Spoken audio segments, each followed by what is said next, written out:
Assalamualaikum warahmatullahi wabarakatuh. Hamdan wa syukran lillah amma ba'du. Perkenalkan, nama saya Istim Hesiana, mahasiswa Universitas Hasyim Asy'ari Tebu Ireng Jombang, Fakultas Agama Islam dan juga Prodi Pendidikan Agama Islam semester 6 kelas A. Pada kesempatan kali ini saya akan menyampaikan laporan dari PPL saya, yang mana saya berkesempatan untuk PPL di tempat Madrasah Aliyah Negeri 7 Jombang yang bertempat di Kecamatan Ngusikan, Kabupaten Jombang ya. Yang mana saya di sini berkesempatan untuk memegang 6 kelas, yaitu kelas 10 IPA 1, IPA 2 dan IPA 3 dan juga 10 IPS 1 dan IPS 2 juga IPS 3. Namun yang saya jadikan sampel untuk pembuatan video di sini adalah kelas 10 IPA 1. Nah, pada pertemuan awal ini saya diberi kesempatan untuk guru pamong saya untuk memperkenalkan diri kepada siswa dari MAN 7 Jombang via WhatsApp dan juga Google Meet. Ini untuk yang pertemuan pertama ini. Nah, saya mulai PPL itu tanggal 25 Februari ya. Ini kalimat pembuka saya.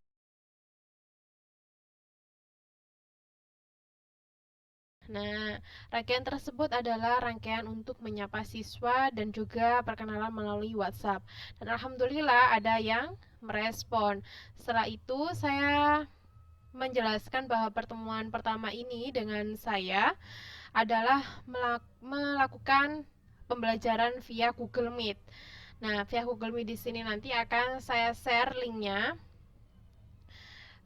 Ini ada sedikit kendala dari anak-anak bahwasanya kalau tidak pernah memakai Google Meet. Akan tetapi saya ajarkan, ada salah satu siswa yang menjapri saya dan akan saya ajarkan bagaimana caranya memakai aplikasi Google Meet tersebut, dan akhirnya di situ semuanya juga bisa mengikuti pembelajaran atau pertemuan pertama dengan Google Meet. Dan setelah ini akan saya tampilkan video pertemuan perdana saya dengan siswa MAN 7 Jombang, tepatnya kelas 10 IPA 1 via Google Meet.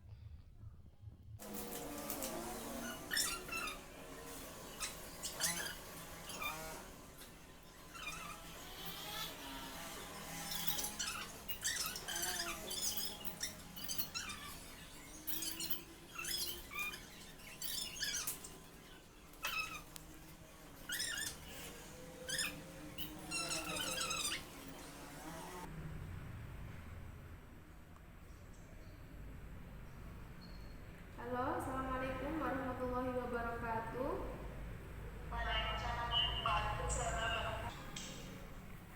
Wassalatu wassalamu ala asrafil anbiya'i wal mursalin sayyidina wa maulana Muhammadin wa ala alihi wa sahbihi ajmain, amma ba'du. Yang sangat kami banggakan dan sangat kami sayangi, siswa kelas 10 IPA 1 ya, MAN 7 Jombang. Alhamdulillah kita masih bisa bertatap muka, masih diberi kesempatan oleh Allah melalui aplikasi daring ini. Jadi kali ini kita melakukan pembelajaran tidak melalui tatap muka, akan tetapi melalui pertemuan via aplikasi Google Meet ya. Sebelumnya perkenalkan, saya namanya, kalian bisa memanggil Ibu Isti. Nama lengkapnya Isti Hesiana, mahasiswa dari Universitas Hasyim Asy'ari Tebu Ireng Jombang. Kali ini saya ada mata kuliah PPL. PPL-nya itu saya kesempatan di madrasah kalian dan memegang kelas kalian, yaitu kelas 10 IPA 1 dan materinya mater Al-Quran. Apakah akan ditanyakan untuk perkenalan?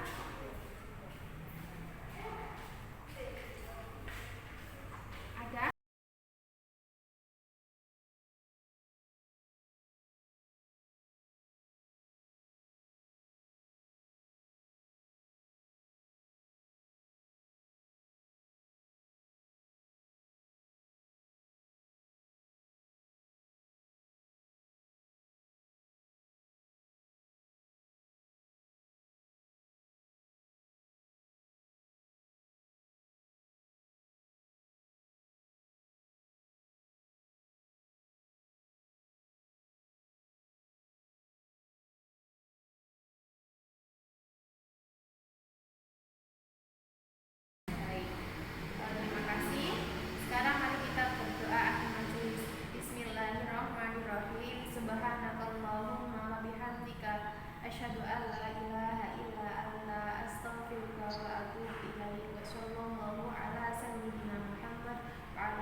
wa sahbihi ajma'in, amma ba'du.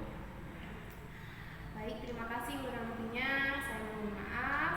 Wallahul muwaffiq ila aqwamit thoriq. Wassalamualaikum warahmatullahi wabarakatuh. Nah, video tersebut tadi adalah video pertemuan perdana saya dengan siswa-siswa kelas 10 IPA 1 MAN 7 Jombang. Setelah saya melakukan video pembelajaran tersebut, saya melakukan pengapresiasian terhadap kelas 10 IPA 1 dan juga ucapan terima kasih kepada guru pamong saya dan juga pihak madrasah yang berbunyi seperti ini, yang ada di deskripsi layar ini ya. Nah, ini adalah deskripsi setelah saya melakukan kegiatan atau pertemuan via Google Meet untuk yang pertama kalinya dengan siswa MAN 7 Jombang ya. Dan setelah itu saya sudah menyiapkan untuk penugasan untuk anak-anak yang akan saya share di e-learning. Nah, ini deskripsinya. Nah, saya upload bahan ajarnya itu di sini. Saya upload bahan ajarnya ini ya di YouTube. Nanti dibuka ini, buka pembelajaran linknya ini dibuka, terus nanti murid-murid bisa mengeksplorasi dari video ini dan juga dari pertemuan Google Meet saya.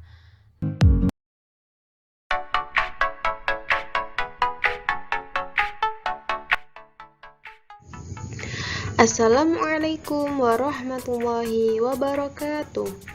Kembali lagi dengan saya Isti Muhaisyana. Pada pertemuan kali ini kita akan membahas materi Al-Quran Hadis, yaitu mengenai materi sejarah perkembangan hadis.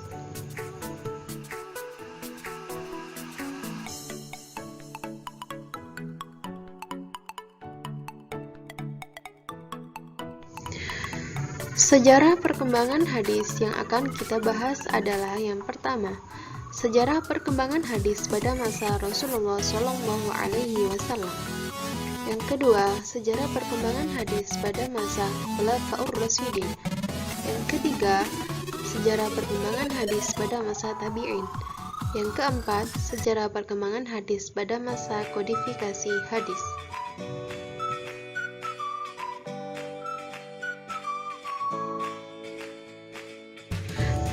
Yang pertama adalah hadis pada masa Rasulullah SAW.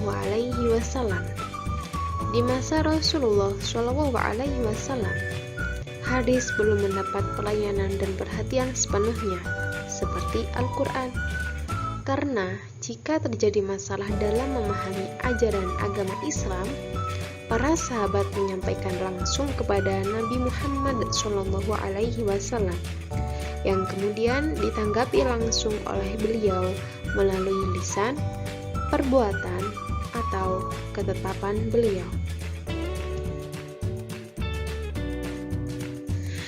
Sejarah perkembangan hadis pada masa Rasulullah SAW. Pada waktu itu Rasulullah melarang tegas penulisan hadis, akan tetapi nas-nas itu dikompromikan hingga hukum menulis hadis diperbolehkan. Seperti yang pertama, bahwa larangan menulis hadis itu adalah terjadi di awal-awal Islam itu memelihara agar hadis itu tidak bercampur dengan Al-Quran. Tetapi setelah jumlah kaum muslimin semakin banyak dan telah banyak yang mengenal Al-Quran, maka hukum larangan menulisnya telah dinaskan dengan perintah yang memperbolehkannya. Dengan demikian, hukum menulis adalah boleh. Yang kedua, bahwa larangan menulis hadis itu adalah bersifat umum, sedangkan perizinan menulisnya bersifat khusus bagi orang yang mempunyai keahlian tulis-menulis, hingga terjaga dari kekeliruan dalam menulisnya dan tidak dikhawatirkan akan salah, seperti Abdullah bin Amr bin As. Untuk nas-nas yang lain bisa dibaca di buku MGMP Kabupaten Jombang, Al-Quran Hadis kelas 10 semester genap.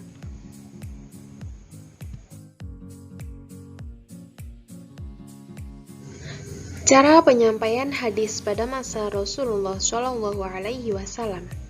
Yang pertama, melalui majelis ilmu. Yang kedua, peristiwa yang dialami Rasulullah sendiri. Yang ketiga, peristiwa yang dialami oleh kaum muslimin atau pertanyaan yang diajukan kepada Rasulullah. Yang keempat adalah ceramah atau pidato di tempat umum.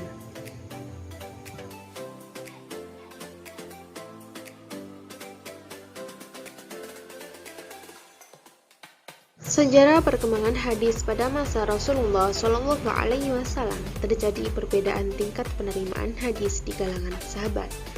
Salah satunya adalah sahabat satu dengan yang lain tidak sama dalam hal perolehan dan penguasaan terhadap hadis Nabi Shallallahu Alaihi Wasallam. Hal ini disebabkan oleh beberapa faktor, antara lain, yang pertama, perbedaan frekuensi kebersamaan dengan Rasulullah Shallallahu Alaihi Wasallam. Yang kedua, perbedaan tingkat kemampuan tulis-menulis. Yang ketiga, perbedaan para sahabat dalam hal waktu masuk Islam. Sahabat adalah orang yang berdedikasi tinggi untuk bisa menyampaikan sebanyak mungkin apa yang telah diajarkan oleh Nabi Muhammad Shallallahu Alaihi Wasallam.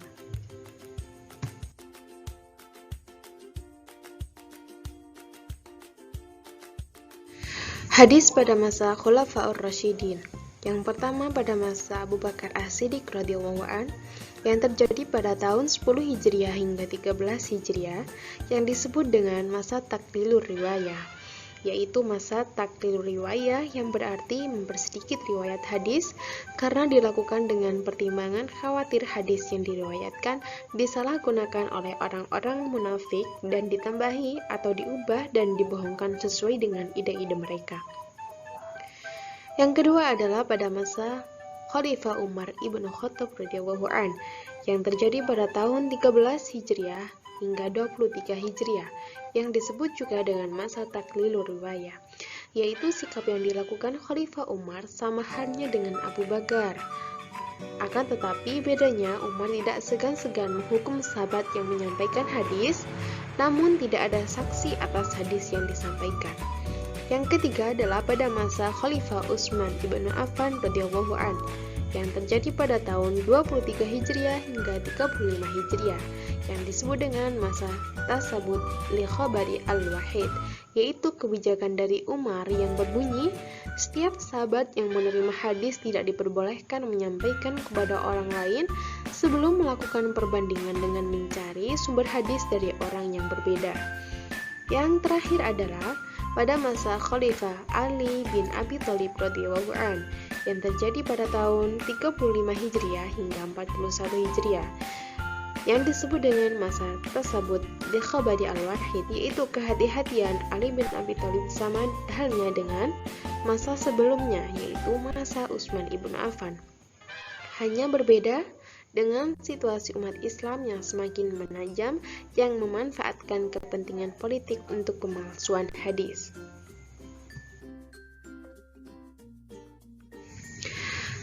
Yang ketiga adalah hadis pada masa tabi'in, yaitu masa penyebaran hadis atau asru intishar al-riwayah, yakni masa di mana hadis tidak hanya terpusat di Madinah tetapi sudah diriwayatkan di berbagai daerah dengan tokoh para sahabat.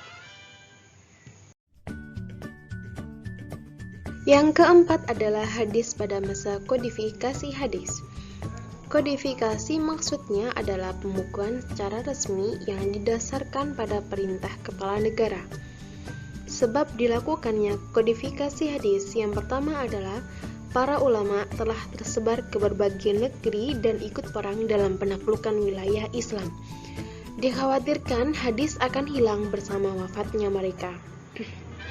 Yang kedua adalah banyak berita yang diada-adakan oleh pelaku bid'ah seperti Khawarij, Faridah, Syiah, dan lain-lain yang berupa hadis-hadis palsu.